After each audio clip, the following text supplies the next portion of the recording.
I have to do a lot to get this box in the picture because my space is super limited, but it is officially here. This is Elektron's Digitakt 2. Figured I would do a unboxing with it, and I'll do it the best way I can, but it does come with a big poster, which is pretty cool. I get it. I get the marketing of doing those type of things. Okay, let's see if I can turn it this way. Might be easier for you to see. So this is the actual, does come with like a sticker and a book. I'm not gonna worry about pulling that out so much. And then I believe, if I'm not mistaken, cables are in here. Cable, power supply, let's see. Yeah, so you get this cable, which is your USB-C cable. I probably won't use this one. I have a smaller one that actually goes, that will work a little bit better. This is your power supply right here. I won't be using this for long, but I'm gonna have to obviously start with this because this is all that I have at the moment until I get that other piece that I need. These are not cheap items, so I'm not telling anyone they should go buy this necessarily. And yes, it doesn't have the sample chopping that I'd like it to have. It does have slight bead slicing, but it doesn't have the actual manual chopping. But I'll show you my method once I learn it. I'll show you what I'm gonna use, which is primarily Koala. I'll use Koala a lot for the chopping portion of it on the iPad, and then or even the iPhone, and then just record the parts into here. In fact, I think that's what, you know, a lot of people are doing that on the OPXY. Of course, this is only, the OPXY is probably like two and a half times this amount for this. So you know that, you know, it's not a cheap device, but this one is much cheaper. It's super small. I did say I would show you this in comparison to like an iPad. So here's an iPad 11. I'll turn it sideways and you can see right there. If I try to put it over, it does cover it. But see, the iPad's, even in length, the iPad's a little bit longer. Let's see if I move this a little bit this way, put it here, you can kind of see the iPad's even a little bit longer. So maybe closer to the iPad mini as far as the length. And I'll put this back over here. Then as far as the depth, you can see the ins and outs.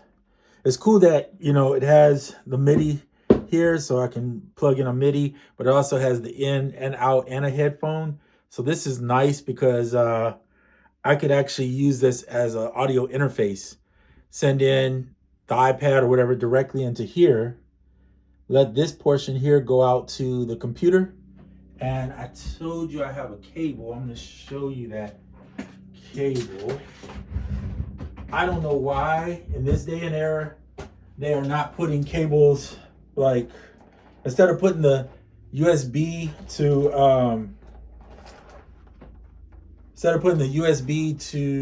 what is it called, to USB-A, they should just put a USB to USB-C, which is what I have right here. So this,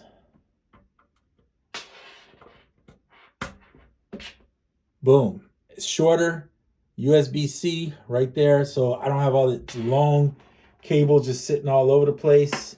I also have these type of cables, which are perfect for plugging in sources. So like in, I'm gonna put this the other way. So like in, like here. And now you can just use one of these guys right here.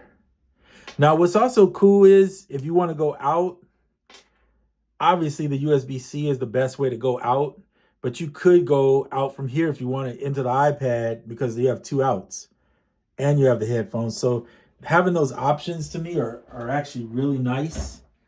And because they're 1/4 inch, is that 1/4 inch? Yeah, 1/4 inch ins and outs like that. And the headphones, you got, to me, you have a little more freedom.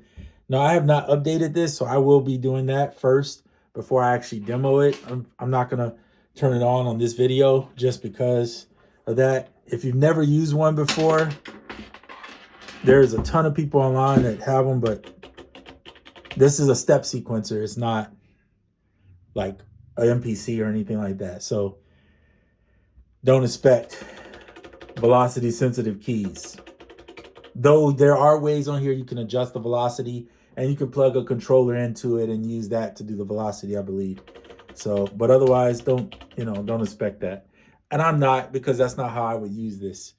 So for me, this is going to act as twofold. One, audio interface. Two, is going to be my step sequencer, which you can use. All these tracks can be audio or MIDI. You can make them audio or MIDI, so that's kind of cool. You can perform with this thing if you want to. I probably won't be performing with it because I'm not really into that as much. Unless I'm just doing track mutes or something. That's one thing. But yeah, so that's my plan. And this is the Digitakt 2. I'm looking forward to doing some videos with it. I'll show you as I learn what I'm going through. Now, I'm never using an Elektron device, so I would be the guy that is very much a newbie with it. So there'll be things that I don't know that I'll be exploring, and things that I look forward to learning. And hopefully you'll come along with the journey. I will not just be doing Digitakt videos. I'll be doing koala stuff with the iPad too. But this is just my only piece of gear that I have at the moment. That I got rid of the P6 because I had to fund the iPad that I lost, my other one. So I'll be doing more with this and looking forward to trying it out.